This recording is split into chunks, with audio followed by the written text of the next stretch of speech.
তোমার নাম কি? ঐশিনী। ঐশিনী, আচ্ছা কোথা থেকে এসেছো? College street. কলেজ স্ট্রিট থেকে। তোমার কি সমস্যা ছিল বলো? অ্যাডেনয়েডটা বড় হয়েছে। অ্যাডেনয়েডটা বড় হয়েছে। তোমার কি কষ্ট হতো? কানে একটু কম শুনতো। কানে একটু কম শুনতো। তুমি আপনি 6টা বাচ্চা একসাথে অ্যাডিনয়েড টনসিল, সবার টনসিল হয়নি কিন্তু কি সবার অ্যাডিনয়েড হয়েছে। দুটো বাচ্চার আজকে টনসিল হয়েছে সঙ্গে। ওর হয়েছে টনসিল আর ওর হয়েছে টনসিল। ওই তো ওর হয়েছে টনসিল, ওর হয়েছে টনসিল, ওর হয়েছে টনসিল। 3টে বাচ্চার আজকে টনসিল হয়েছে অ্যাডিনয়েডের সাথে। আর সবার এই 6টা বাচ্চার আজকে অ্যাডিনয়েড প্রত্যেকে। এবার প্রত্যেকের সাথে আমি মানে আলাদা আলাদা করে একটুখানি জানতে যাবো কোথা থেকে এসেছে এবং তাদের বয়সগুলো কত। আপনি বলুন স্যার, ওর বয়সটা কত? 14 বছর। 14 বছর। ও কতদিন ধরে এই ধরনের সমস্যায় কষ্ট পাচ্ছিল? 3-4 মাস আগে থেকে একটু প্রবলেম হচ্ছিল ওর হিয়ারিং এ, একটু কম শুনছিল, এছাড়া আর কোনো প্রবলেম ছিল না।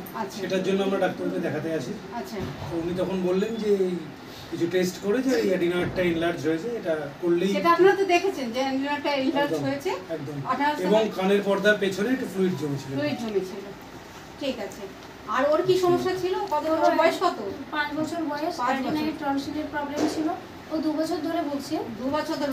বয়স মানে কোথা থেকে এসেছেন আপনারা? পশ্চিম মেদিনীপুর থেকে এসেছি। পশ্চিম মেদিনীপুর থেকে। কোথায় এর আগে কাউকে দেখিয়েছেন? হ্যাঁ, ওখানে দেখিয়েছিলাম। পশ্চিম মেদিনীপুরেই দেখানো হয়েছিল ডাক্তারবাবুকে। দিলীপ মণ্ডলকেও দেখিয়েছিলাম আর আমাদের দিব্যজ্যোতি স্যারকে দেখিয়েছিলাম। ওনারা সবাই বলছেন অপারেশন করে দিতে। অপারেশন করে দিতে। তা আমাদের এইখানকার অ্যাড্রেসটা আপনারা সবাই কোথা থেকে? আমরা ফোন থেকে অনলাইন থেকে দেখে অনলাইন থেকে এসেছি। তো ওর কি সমস্যা ছিল? ওর শ্বাসকষ্ট হতো, ঘুমোতে পারতো না, মুখে থুতু বেরিয়ে যেত, আপা পুত্তু, মানে বিছানাতে একদমই ঘুমোতে পারতো না। আজকে সকালবেলা দেখুন সব্বার সার্জারি হয়েছে। সকালবেলা সার্জারি হয়েছে 5টার সময়, সবাইকে আমরা রিলিজ করে দেবো।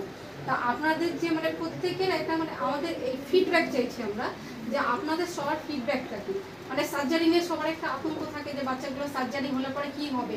আপনারা সবাই একটা সকালবেলা যখন এসেছেন প্রত্যেকে, আমি সবার আগে আমার সাথেই আবার মিট হয়েছিল, তখন দেখে যে প্রত্যেকে টেনশন, মানে আমরা বলি যে কিছু হবে না বাচ্চা, কিন্তু যাই হোক বাচ্চাদের সেটা আপনাদের সেই একটু এটা শেয়ার করুন।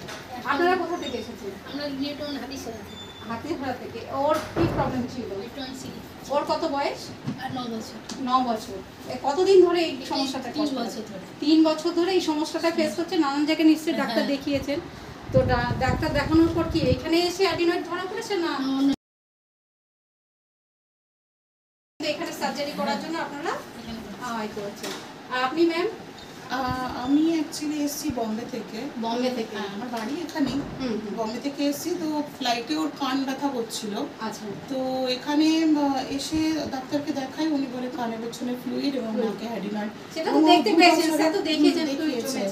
ওই 2 বছর ধরে ওরও সেম, ওই নাকে মানে নিঃশ্বাস নিতে পারছে না, রাত্রিবেলা মুখ খুলে নিঃশ্বাস নেওয়া, ঝাঁক বেরোনো মুখ থেকে, মানে ঘুমোতে পারে না। তারপরে সর্দি কাশি হলে প্রচন্ড কাশি রাত্রিবেলা ভীষণভাবে। তো এগুলো থেকে খুব সাফার করছিল। এর আগে কি বলেছে যে ওর অ্যাডিনয়েড প্রবলেম আছে? এর আগে আমাদের বম্বে ডাক্তারও ওকে দেখে বলেছে যে ওর নাকে ওখানে গ্ল্যান্ডটা ওটা বড় আছে। হ্যাঁ, বড় আছে, এবং এমডি দেখাতেই বলেছিল। তো এবারে একসাথে এসে এটা ভালোই হলো ওনার জন্য, খুবই। এমনি আর আপনারা কোথা থেকে? আমরা পরিবার থেকে এসেছি। পরিবাড়ি থেকে।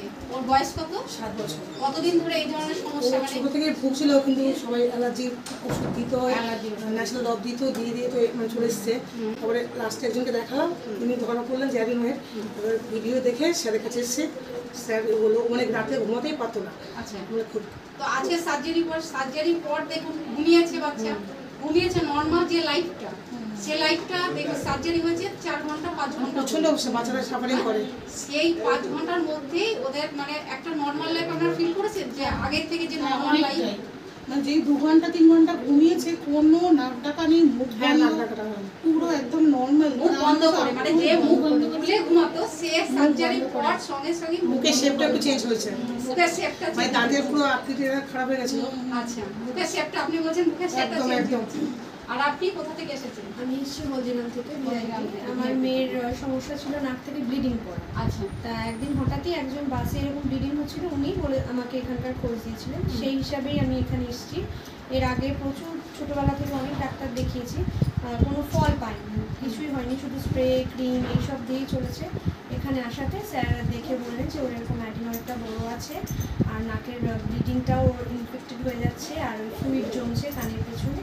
তা ওটা করলে ওরা কোনোদিন ব্লিডিং হবেও না। আর ও যে মুখটা হাঁ করে ঘুমায়, পাশ ফিরে মানে চিত হয়ে শুতে পারে না, সবসময় একটা মানে এরকম উবু হয়ে শুয়ে থাকে, এগুলোর জন্য আজকে এই কোর্স। দেখুন এখন সবাই মুখ বন্ধ করে শ্বাস নিচ্ছে, সবাই মুখ বন্ধ করে শ্বাস নিয়ে দেখি, সবাই মুখ বন্ধ করে শ্বাস, কারণ মুখ খোলা নেই। না, সেদিনকে দেখা দেখছো, সেদিনকে পর্যন্ত হ্যাঁ, মুখ সেদিন খুলে কার মুখ ছিল। মুখ খোলা ছিল। হ্যাঁ, এটা কি ম্যাজিক? পড়াশোনা মনোযোগী কম হয়ে যেত ম্যাজিক মানে প্রত্যেক বছর সবাই মুখ মনে বন্ধ, হ্যাঁ। সবার মুখ খোলা ছিল, সবার মুখ আজ বন্ধ। প্রচুর ইন্টেলিজেন্ট আনসারও দিচ্ছে, বলছে আমার এটা ঠিক হয়ে গেছে থাকে তো। সমস্যা হলে ব্রেনই অনেকটা কমেছে। আপনাদের তরফ থেকে বলুন, যারা ধরুন এই ধরনের বাচ্চারা তো কষ্ট পাচ্ছে, আপনাদের তরফ থেকে তাদের জন্য একটা বার্তা, মানে আপনাদের যদি এটা শেয়ার করেন তাহলে তাদেরও বুঝতে সুবিধা হবে যে এটাই বলতে চাই যে সবাই তো জানেন একজন সম্পর্কে, একজনের স্যারের সম্পর্কে। ভিডিও যদি দেখেন অনেক কিছু জানবে এবং বাচ্চাদের ভয়ও কেটে যাবে, তারা নিজেরা থেকে সার্জারি করতে চাইবে। স্যার একটু বলুন। ওই একই যা ওনারা বলছেন, এটা তো সবাই এতটা জানে না, তবে এটা জানার পর এই যে অ্যাডিনয়েড গ্ল্যান্ড এরকম ভাবে ব্লকেজ করে, এগুলোই আমরা অনেকে জানি আমরা ভয়ও পাই। ইনফ্যাক্ট ভয়ও পাই। ফার্স্ট টাইম যেন সেটাতে তবে যেটা জানার পর এটা যে এত সহজে সার্জারি হয়ে গিয়ে রিকভারি হয়, এটাও অনেকে জানা থাকে না, আমরাই জানতাম না। তো সেটা যদি ভালো ফল হয়, বাচ্চারা খুবই বাচ্চাদের সাবধান ভালো- করে এত ভালো নয়, এই মেথডটাতে যে রক্তপাত হচ্ছে না, বায়োপসি নেই, পেনলেস কিছু ব্লাডলেস নেই, যেটা painless। বলছেন। হ্যাঁ, এইটাতে আমি ভীষণ হ্যাপি। সবার আগে পেনলেস ব্লাডলেস, যেটা আমরা বাচ্চাদের জন্য ভ্যাকসিন পর্যন্ত তাই খুঁজি। painless। স্যার যেটা সবার আগে বলেন যে ব্লাডলেস Actually বলে সবাইকে, একজন আমরা বলি ঠিক আছে? আগ্রহী। স্যার খুব কনফিডেন্টলি বলেন, আর সত্যি তাই। ঠিক আছে, ঠিক আছে, ঠিক আছে। Thank you. সবাই ভালো থাকবে। এই হসপিটাল পরিষেবা কেমন লেগেছে? ভালো। মানে আমাদের তরফ থেকে ফলোয়ার হয়ে গেছে। Thank you, thank you. আমরা চেষ্টা করব সবাই অবশ্যই যারা আমি অলরেডি মানে এত লোককে বলে দিয়েছি যে বলবো না।